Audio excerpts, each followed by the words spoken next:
Hello friends.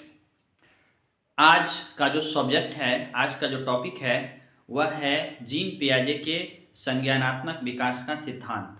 तो gene पियाजे ने जिस संज्ञानात्मक विकास के सिद्धांत का प्रतिपादन किया है उस संज्ञानात्मक विकास के विषय में आज विस्तृत चर्चा करेंगे और इसके हर मूल बिंदुओं पर हम विचार करेंगे ताकि इससे आने वाले जितने भी प्रश्न हैं वो सारे प्रश्न अच्छे ढंग से हल हो सकें और अच्छे से अच्छे मार्क्स प्राप्त किए जा सकें। तो जीन पियाजे ने जिस संज्ञानात्मक विकास की बात की थी उसको उन्होंने 4 प्रमुख भागों में बांटा है, जिसमें से जो सबसे पहला है वह है इंद्रिय जनित गामक अवस्था। यह अवस्था जो है वह जन्म से 2 वर्ष तक की अवस्था होती है। उसके बाद सेकंड है पूर्व संक्रियात्मक अवस्था और थर्ड है मूर्त संक्रियात्मक अवस्था और फोर्थ है औपचारिक अथवा अमूर्त संक्रियात्मक अवस्था। तो ये 4 अवस्थाओं के विषय में हम एक एक करके जानने का प्रयास करेंगे। सबसे पहला है इंद्रिय जनित गामक अवस्था। इंद्रिय जनित गामक अवस्था जो होती है वह जन्म से लेकर अर्थात 0 वर्ष की आयु से लेकर 2 वर्ष तक की आयु तक होती है। इस अवस्था में जो बातें प्रमुख हैं वो बातें हैं, सबसे पहला मानसिक क्रियाएं इंद्रिय जनित होती है, अर्थात मस्तिष्क जो कुछ भी सोचता है, मस्तिष्क जिस किसी चीज पर विचार करता है, ये सारे विचार इंद्रियों पर केंद्रित होते हैं। अर्थात मुंह से, जीभ से जिस चीज को वह स्वाद ग्रहण करता है उस स्वाद को पहचानने की चेष्टा करता है। नाक से जिन क्रियाओं को करता है मस्तिष्क उस नाक की क्रियाओं पर केंद्रित होता है। कान से बच्चा जो कुछ भी सुनता है तो उस क्रिया पर, कान के द्वारा की गई क्रिया पर मस्तिष्क की चेतना निर्भर करती है। अर्थात इंद्रियों द्वारा जो कुछ भी कार्य किए जाते हैं मस्तिष्क उन्हीं इंद्रियों के इर्द गिर्द सोचता है, विचार करता है। दूसरी बात है कि बच्चा आंख, कान, नाक आदि का उपयोग करता है और उसे मस्तिष्क से जोड़ने का प्रयास करता है। उसके बाद है जिस वस्तु को वह देखता है उसका ही अस्तित्व समझता है। अर्थात बच्चा जिन चीज़ों को देख पाता है उसी के विषय में चिंतन कर पाता है और जिन चीज़ों को वह नहीं देखता है उन चीज़ों के विषय में चिंतन नहीं कर पाता है, उस चीज़ को वह समझ भी नहीं पाता है। उसके बाद है बालक की बुद्धि कार्यों द्वारा व्यक्त होती है। अर्थात बालक जो कुछ भी कार्य करता है उसी के आधार पर, उसी के इर्द गिर्द उसकी बुद्धि कार्य करती है। उदाहरण के लिए अगर कोई बच्चा कहीं पर बैठा हुआ है और किसी चादर पर, वह जहाँ पर वह बैठा हुआ है वह चादर है और चादर पर अगर कोई खिलौना अथवा कोई ऐसी वस्तु जो उसे आकर्षित कर रही हो, वो वस्तु अगर रखी हुई है तो बच्चा चादर को अपनी ओर खींचेगा जिससे कि वह वस्तु उसकी पहुंच तक आ जाए और वह उसे पकड़ लेगा। इस गतिविधि से यह अंदाजा लगाया जा सकता है कि बुद्धि का संबंध, बालक के बुद्धि का संबंध उसके कार्यों के द्वारा, उसके कार्यों के अनुरूप प्रेरित है। तो आपने जाना इंद्रिय जनित गामक अवस्था के विषय में। अब है दूसरी अवस्था जिसको हम कहते हैं पूर्व संक्रियात्मक अवस्था। पूर्व संक्रियात्मक अवस्था संज्ञानात्मक विकास की दूसरी अवस्था है। यह अवस्था बच्चे के जन्म के 2 वर्ष बाद से प्रारंभ हो जाती है और यह लगभग 7 वर्ष तक रहती है। इस अवस्था में जो प्रमुख बातें हैं वह है वस्तुओं को पहचानने और उसको विभेदित करने की क्षमता बच्चों में आ जाती है। विभेदित करने का अर्थ होता है वह वस्तुओं को अलग अलग पहचान सकता है, वह वस्तुओं को अलग अलग रूप से उसको ज्ञात कर सकता है, उसके विषय में जान सकता है। अलग अलग वस्तुओं के अलग अलग चीज़ों को जानना ही उसका विभेदीकरण कहलाता है। उसके बाद है अनुभवों का संग्रह। बच्चा जो कुछ भी अनुभव करता है उसे वह संग्रहित करने की, उसका वह कलेक्शन करने की क्षमता रखता है। तीसरा है भाषा के विकास का प्रारंभ। 2 वर्ष के साथ ही बच्चा धीरे धीरे कुछ कुछ शब्दों को जोड़कर बोलने लगता है, कुछ कुछ उच्चारण करने लगता है। 3 और 4 वर्ष की अवस्थाओं में बच्चा धीरे धीरे अच्छे ढंग से बोलने लगता है और 7 वर्ष तक पहुँचते पहुँचते बच्चों में भाषा का बहुत हद तक विकास हो जाता है। उसके बाद है पूर्व संक्रियात्मक अवस्था में समस्याओं के समाधान करने की योग्यता का आरंभ हो जाता है। बच्चे कुछ समस्याओं को समाधान करना सीख जाते हैं, उसे वह अपने स्तर से उसका हल ढूंढने का प्रयास करने लगते हैं।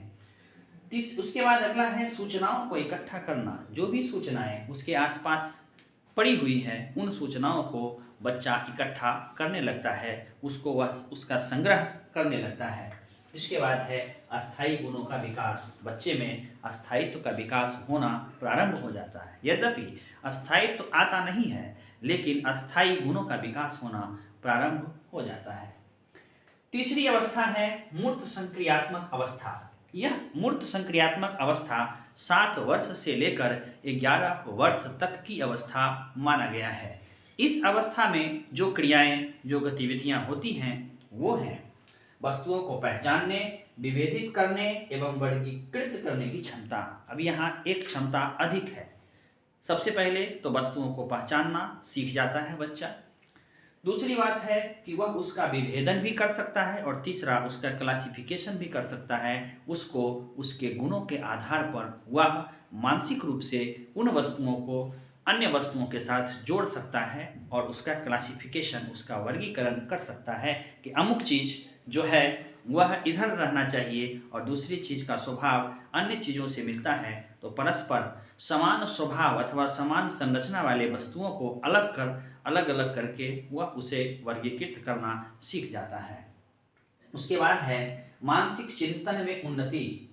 बच्चे में मानसिक चिंतन में उन्नति हो जाती है, वह गहराई से किसी भी विषय पर सोच सकता है। चिंतन क्रमबद्ध अर्थात सिस्टमैटिक और तर्क संगत होता है, यानी कि कोई भी चिंतन उटपटांग नहीं होता, बिना बात का नहीं होता। उस चिंतन में कुछ न कुछ तर्क अथवा कुछ न कुछ तथ्य पाए जाते हैं। उसके बाद है भाषा का पूर्ण विकास। 7 से 11 वर्ष की अवस्था तक आते आते बच्चों में पूर्ण रूप से भाषा का विकास हो जाता है। वह ढंग से अपनी मातृभाषा को बोल सकता है। विश्वास करने की प्रवृत्ति, उसमें विश्वास करने की प्रवृत्ति जग जाती है, वह दूसरों पर विश्वास करने लगता है। विश्वास जैसी अवधारणाएं उसके अंदर विकसित होने लगती है। उसके बाद पर्यावरण के साथ अनुकूलन।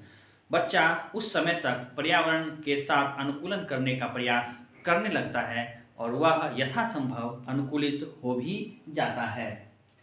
उसके बाद सबसे जो अंतिम अवस्था है संज्ञानात्मक विकास की, जो सबसे अंतिम अवस्था है वह है औपचारिक अवस्था। औपचारिक अवस्था को अमूर्त संक्रियात्मक अवस्था भी कहते हैं।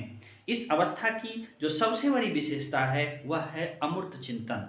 अमूर्त चिंतन का अर्थ होता है ऐसा चिंतन जिसके विषय में, जिस वस्तु को देखा न जा सके, जिस चीज़ को देखा न जा सके, अदृश्य चीज़ों के बारे में भी सोचना, अदृश्य चीज़ों के बारे में कल्पना करना और उन कल्पनाओं के आधार पर निष्कर्ष निकालना, समस्याओं को ढूंढना और समाधान करने जैसी बातें, जैसे गुण इस अवस्था में बच्चों के अंदर विकसित होने लगते हैं और धीरे धीरे इसमें और अधिक विकास होने लगता है। समस्या समाधान करने की पूर्ण योग्यता आ जाती है। बच्चा अपने स्तर से किसी भी समस्या को समाधान कर सकता है, उसका हल निकाल सकता है और यथासंभव अच्छे परिणाम प्राप्त कर सकता है। भाषा का तो विकास इससे पहले वाली अवस्था में ही हो जाती है, अर्थात मूर्त संक्रियात्मक अवस्था में ही हो जाती है, अर्थात 7 से 11 वर्ष की अवस्था में ही हो जाती है। लेकिन अमूर्त संक्रियात्मक अवस्था जो कि 11 वर्ष से लेकर प्रौढ़ावस्था तक चलती रहती है और संभवतः यह जीवन भर चलती रहती है, क्योंकि आप तो जानते ही होंगे कि सीखने की जो योग्यता होती है, सीखने का जो एक प्रक्रिया होता है, यह प्रक्रिया जीवन भर चलते रहता है, अर्थात यह सीखने की प्रक्रिया आजीवन चलने वाली प्रक्रिया है। तो बच्चे भाषा का तो विकास सीख ही जाते हैं, साथ ही साथ उसे संप्रेषित करने की कला भी सीख जाते हैं, यानी कि किसी से वह बात कर सकता है, वार्तालाप कर सकता है और वार्तालाप करने के जो अच्छे से अच्छे स्तर होने चाहिए, जो अच्छा से अच्छा लेवल होना चाहिए, बच्चा उस लेवल तक पहुंच जाता है, अर्थात उसमें कम्युनिकेटिव यानी कम्युनिकेशन का पूर्ण कैरेक्टर डेवलप हो जाता है, वह अच्छे से बातचीत कर सकता है। और इस इस औपचारिक अमूर्त संक्रियात्मक अवस्था की जो सबसे बड़ी विशेषता है कि इसमें वह निर्णय ले सकता है, निर्णय लेने की क्षमता का विकास हो सकता है। तो आपने पियाजे के संज्ञानात्मक विकास की प्रमुख अवस्थाओं को आज जाना, साथ ही साथ प्रत्येक अवस्थाओं के में पाए जाने वाले गुणों, अवस्थाओं में जो भी चरण हैं, उन चरणों में बच्चों का जो विकास है, उन विकास में जो भी तथ्य हैं, उन तथ्यों का पूर्ण विश्लेषण जाना। इससे जो भी प्रश्न आए उसको आप अच्छे से हल कर सकते हैं। और आप इससे अगले वाले वीडियो में हम आपको बताएंगे जी पियाजे के संज्ञानात्मक विकास के जो सिद्धांत को उन्होंने प्रतिपादित किया है उसका शैक्षणिक महत्व क्या है। और इसी तरह से आप हमारे साथ बने रहिए और हमारे चैनल को सब्सक्राइब कीजिए। हम इससे जुड़े हुए जितनी भी सूचनाएं और जितने भी तथ्य हैं, जितने भी विश्लेषण हैं, ये सारे विश्लेषण आपको बताते रहेंगे। धन्यवाद।